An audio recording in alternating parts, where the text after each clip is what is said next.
Conclusion Part 5, U.S. Imperialism and the Growing Threat of War. Let it be clear, it's not a question of giving in to a game of analogies.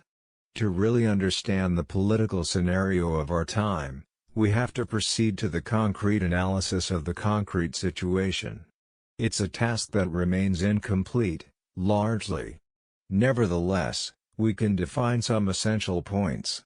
It goes without saying that we must be relentless in denouncing the infamous role by countries like Germany and Italy in the dismemberment of and the war against Yugoslavia, or the infamous role by Italy in the war against Libya, and the role by Germany in the coup d'état in Ukraine, not to mention the infamous role by France, first with Sarkozy and later by Hollande, in the wars against Libya and Syria.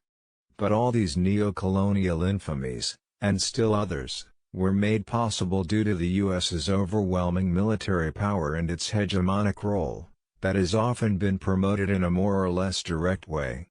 And yet, in looking toward the large-scale war that's emerging on the horizon, we must take into consideration the profound changes that have occurred in relation to the past. On the eve of the First and Second World War, there were two opposing military coalitions. In our time, in practice there's one single gigantic military coalition that increasingly expands and that continues to be under firm American control.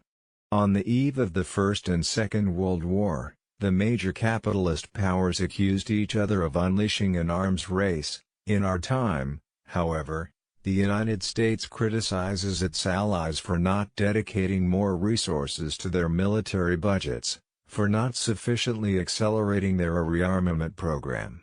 Obviously, the war that Washington has in mind is not against Germany, France or Italy, but one against China and/or Russia, that under Putin had made the mistake, from the White House's point of view, of shaking off the neo-colonial control that Yeltsin had submitted to or complied with.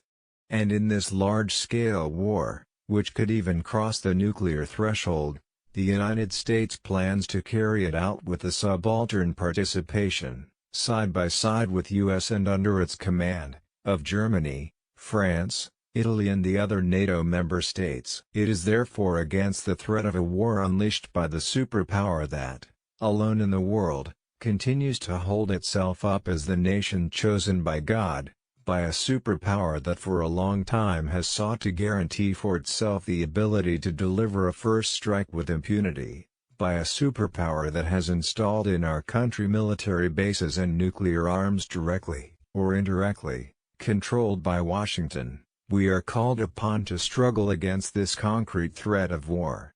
And we can much more effectively confront this growing threat by taking into consideration Palmiro Togliatti's great lesson, and adequately adapting it to the current situation.